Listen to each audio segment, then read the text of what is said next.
Assalamualaikum warahmatullahi wabarakatuh.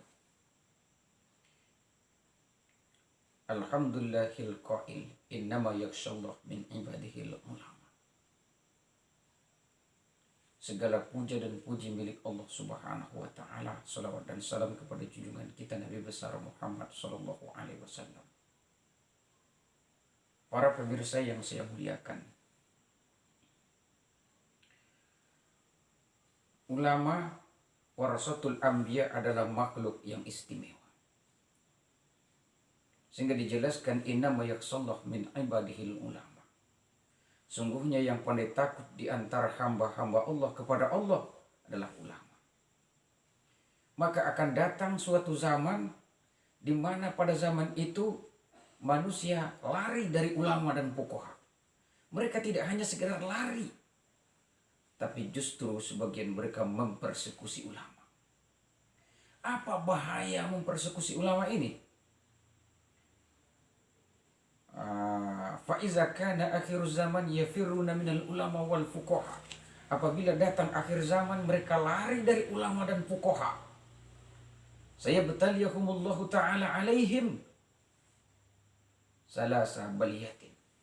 Allah berikan kepada mereka salasa baliyatin. 3 macam bencana. Salasa itu kan artinya 3.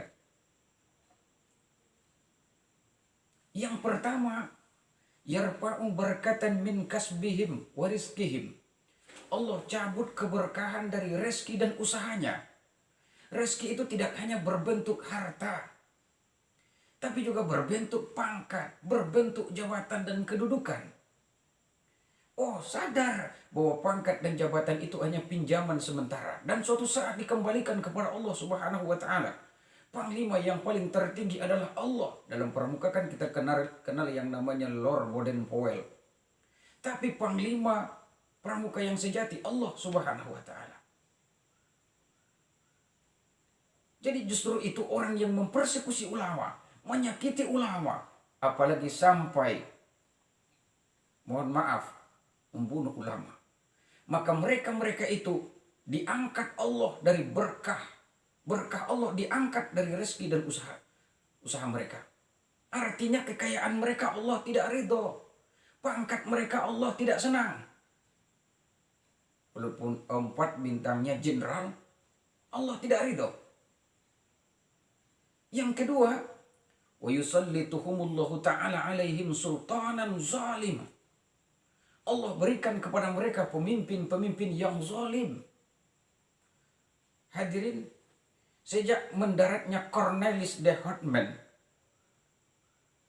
Indonesia dijajah seterusnya sampai 3,5 abad.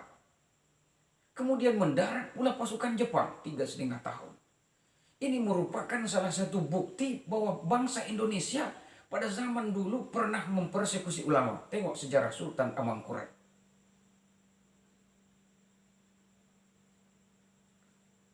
Yang ketiga, bahaya mempersekusi ulama, paling bahaya.